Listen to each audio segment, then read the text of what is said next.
Hello, my friends. Welcome to the channel. And there's about 6 weeks to go until Clash of Kings. And I've brought one of my lovely friends on to talk to me. And he's very famous and a very big part of Kings of War's history.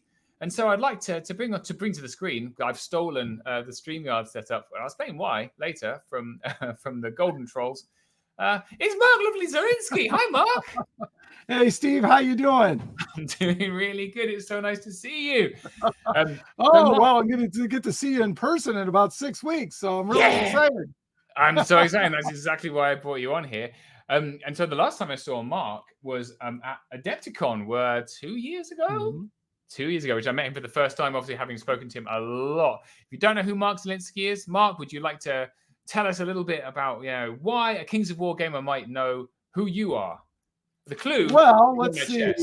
Back in the day, we put together the very first Mantic podcast. It's called Mantic Radio. Yeah. And I did that with Andy Sherman and Rob Fanuff. You might know that name. Who? And then we went ahead, and because we loved Kings of War so much, the original Mantic Radio was kind of like the Mantic Universe podcast right now. We tried to cover all the games. Let's plug it. There you go. And, we really found our love was Kings of War. So we went ahead and changed the name of the podcast from Mantic Radio to Countercharge. And so Countercharge, that was it. So we had a really good time with that, obviously. And then I retired on episode 500 because I just have no life. So I've been busy, and all my time was spent editing. And a lot of people don't realize, but, a couple hour, hour and a half, 2 hour episode of Countercharge takes about 9+ hours to edit. Yeah. And I figured I wanted to take that editing time. Rob's a real taskmaster. So, but, we wanted to go for the high quality and stuff like that. And so we did a lot of heavy editing, and I figured I wanted to take that time and paint. Then the other thing I did was come up with the Countercharger Award, which, we should be giving out at Clash of Kings, right, Steve? We have. In fact, do you want to? Well, it's a sidetrack. But I might have put it in the. Oh no, it's there. Oh my! There it is. See, this is exciting. It's very small, but there's a shelf full of Clash of Kings awards here, and there's a big award in there. But I'll show you. This is my Countercharger award that I bought for Clash of Kings. There you go. Thumbs up. And it says Clash of Kings 2023 Countercharger, and it just says totally average. There you go. Fantastic. Well, the whole idea of that award was I really wanted something for players that came in the middle of the tournament. There was always something for the winner and best, and then the wooden spoon. There was nothing for the middle. So, and statistically, it is the hardest award to win. The hardest award to win. Absolutely. So I figured that would be great. And I'm really, really happy that people around the world are using Countercharger. And I would encourage everybody to celebrate the middle. So we got you here because against all the odds, you're coming to Clash of Kings 2023. You're coming over to Blighty, to England. So Mark, why on earth are you coming to Clash of Kings this year? Well, let's see. Number one, it's in Nottingham. So how can I pass that up? I got to go. Despite Mantic, I've got to go to Warhammer World. It is on the bucket list. Number two, the guys have come over to Lone Wolf, and this is me repaying that. So to come see Dan King, John Falks, and the guys that have all come over. I don't know if Walter Simpson's coming or not, but shout out to Waltz. And so I have always been a strong proponent on the podcast of Hands Across the Sea and trying to get players to come across. Steve, you came across, so it's my turn to take the trip. So I'm excited. I'm coming, and off we go. That was the biggest shock that Miss Zielinski went, yeah, sure. We're like, sure. No way. I tried to get her to come too. So, I figured they could go see Downton Abbey or whatever, and float around, fly back over to Dublin and have a good time. But So you're not coming alone though. You're flying over alone, but you're meeting up with some other special guys you might know, right? Oh, absolutely. The Mantic Universe podcast guys are coming over. So Yeah, Chris and Clem and Trent are all coming from Berlin, and they're They're all flying in. coming. Exactly, and General Gaddafi's coming in from Singapore, right? So we've got a Yes. lot of people coming in from around the world. So plus on top of that, Steve, we're going to have 150 participants. How can I miss not coming to the largest Kings of War event in the entire world in history? That's Gotta do it. right. For now. Absolutely. In fact, 25% of the attendees at the tournament are coming from overseas. So that's really exciting. Usually the Spanish come and just dominate. But so now we've got Spanish, French, Swedish, Netherlands, Austria, American, Australian. We've got a guy called Walter coming over from Australia. This is extraordinary. We've got a few people who've never played Kings of War before are coming just to play their first games at Clash of Kings. Oh, I think that's awesome. So It's those incredible. are the people I want to shake their hands when I'm there. So yeah, well, I'm sure you'll be able to find them. So what else are you doing when you come over? You just, what you mentioned Warhammer World. You're going over to Warhammer World. What else? What else is on the cards?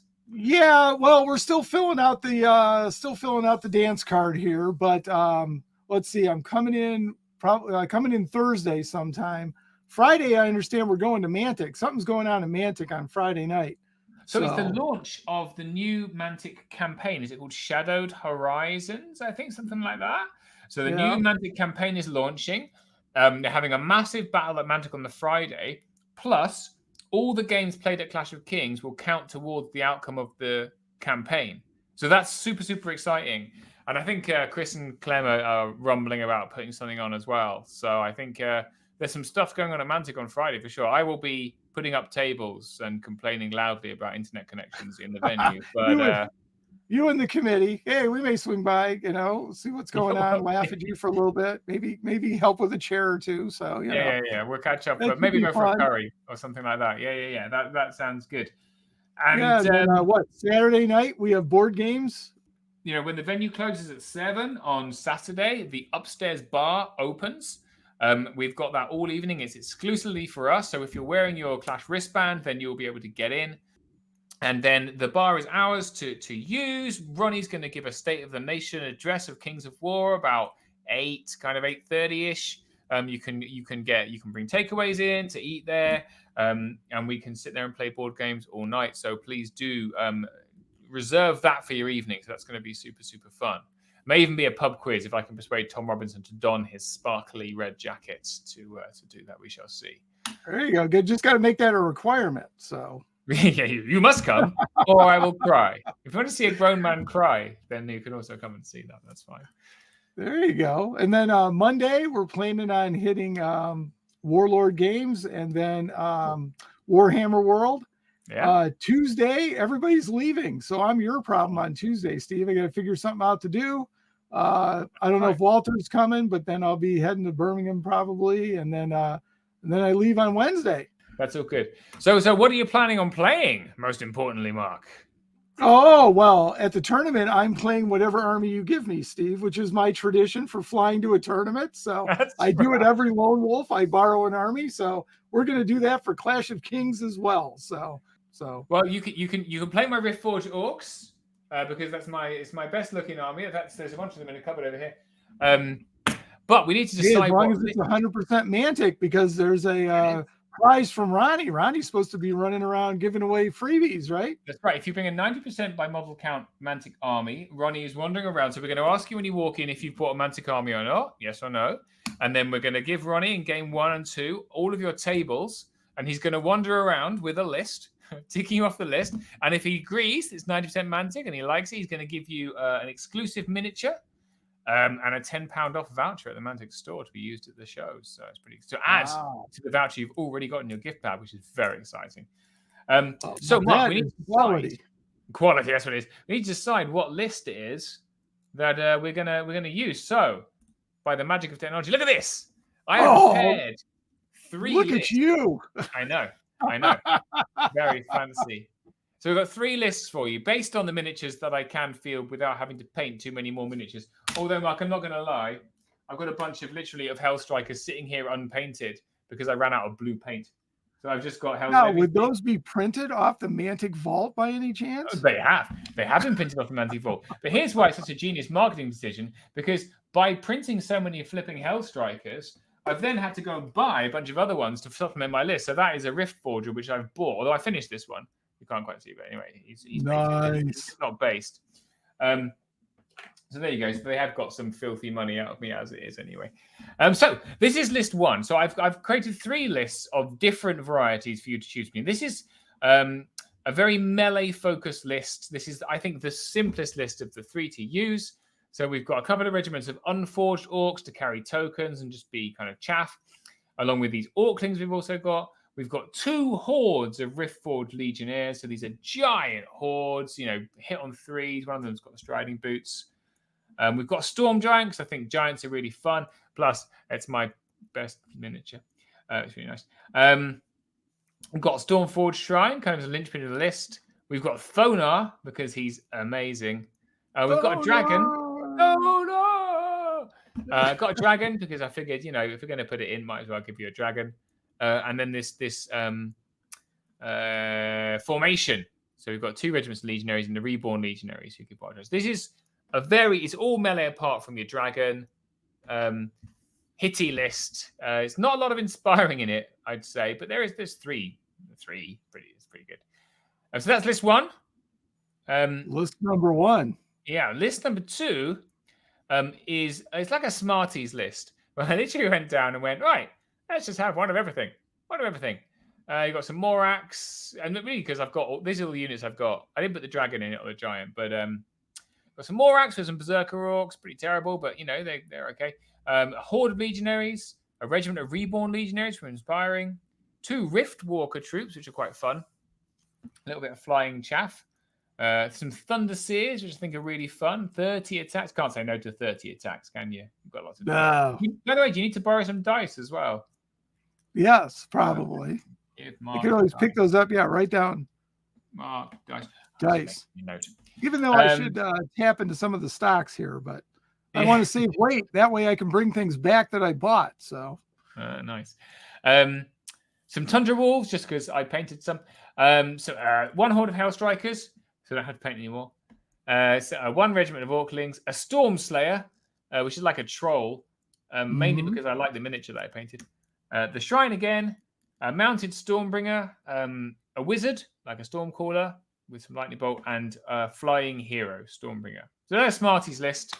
I think this list is pretty terrible, not gonna lie, but might be fun to play. Lots of different stuff. If you want to experience the wide variety of Riftforged Orcdom, there's this one. Okay, list number 2. List number 3 is my actual list. This is my list that I would run. So this is it's harder to use, but terrifying to face, I think. So it's got a lot of flyers in it. It's got a regiment and 2 hordes of Hellstrikers, assuming I finish painting these ones, which I will. 2 regiments of Orclings, 2 regiments of Fight Wagons, which go with the formations. The formation gives a wild charge aura to Orcs. 3 Riftforger heroes, all of which have got Host Shadow Beast, so they're like a little power punch individual trio.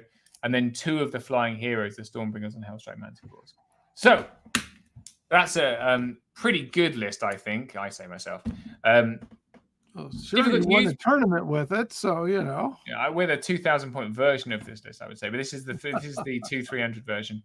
So that's list 3. Smarties list, melee list, and I think they are increasing levels of difficulty as you go along. Absolutely.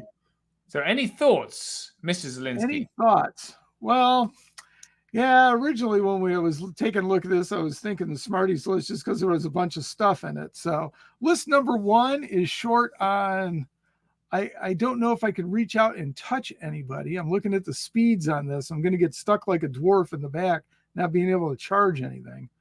So you got the 1 Stormbringer on Winged Slasher, but other than that, I'm pretty slow.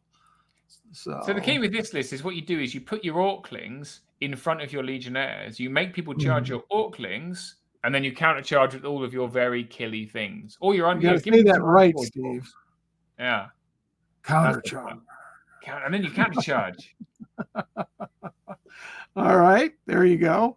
Hide behind the Orclings and Countercharge. All right, got it. Tell you what, Mark, rather than decide now, let's let the viewers offer their opinions to you, because we've got some extremely, and you know what viewers love to Even do? better, Steve. Yeah. Let's let them vote, because I really don't care what list I play. So let's leave it to the listeners and put up a poll, and we will vote on it. Which list should I play? So that sounds like a good idea. And I think it's a great idea. The other thing they can do is just tell me how rubbish I am at writing lists, which is fair, and tell me everything I've done wrong, which they will also do. Oh, you should have done that. That's a me, like that. Well, you should put that as the fourth option. You should have list 1, list 2, list 3, and then list 4 on rubbish at writing a list, right? Made up of a mixture of these things, because these are the things I can field. So if you've got something else out of any of these lists, let me know what you think. All right, that's a plan. Let's do that. I think that's brilliant. That is correct. So yes, we'll leave it. I will play whatever list is selected by the viewers. that sounds good. This is by the way, thank you to Bob of Jan and Bob fame for lending us his StreamYard, which is what this is. This is actually going to be the Clash live stream StreamYard, so we can have look. Clash Game 1. That's because we're testing it for him right now. We're testing Clash Game 5. What else we got here? We've got that's the waiting screen. Oh, better take it off. There's the countdown. Do that. Nice. We can bring armies across. Oh, player 1. Oh no, let's bring Tom Robinson versus John Quayle. Ooh. Oh, where's that gone? There it is. Is that a grudge that's going to happen first round? No, I don't think so. But I'm glad you've mentioned it, because speaking of grudges happening first round, I believe a certain someone's challenged you to a game. Is that not right? That is correct. Chris Thomas from Mantic Universe Podcast has decided that he needs a first round victory. So he has challenged me. Really overrating his skills. But and it's also going to be our first streamed game, because I think that's really fun. So you guys are going to be on stream for the first game, testing everything out for me, making sure everything works, making sure all of this nonsense, happens. And so, so if you want to see Mark ruthlessly demolishing Chris Thomas of Mantic Universe Podcast with my Riftforged Orcs, then tune into our live stream, and I'll put a link up at some point when I can be bothered. And with the list that you have chosen. If there is anyone listening to this that thinks, oh man, I wish I could go to Clash of Kings, but the tickets have all been sold out since March. Well, I've got some good news, which is that there's a few people who have sadly been unable to come. We can't offer refunds anymore, because I'm not being funny. I've spent all the money. I've spent it all. I've spent everything we've been given. So if people would still like to come, please do send an email to us at ukclashofkings@gmail.com, ukclashofkings@gmail.com. Send me an email saying, I would like a ticket. I would like to come to Clash of Kings 9th and 10th of September in Nottingham. And I will hook you up with someone who's not able to come. There's only a couple of them, but they are there, and they will be able to pass their ticket on to you, and then we can bring you there. So that's just a little note if anyone would still like to come. Awesome. Mark, thank you so much for your time. I know you're a busy, busy man. Oh, Steve, I'm really looking forward to it, and to seeing you and everyone else at Nottingham and Clash of Kings 2023. I can't wait. That's right. We'll see you and everyone else at Clash of Kings in September. Bye. Take care, all.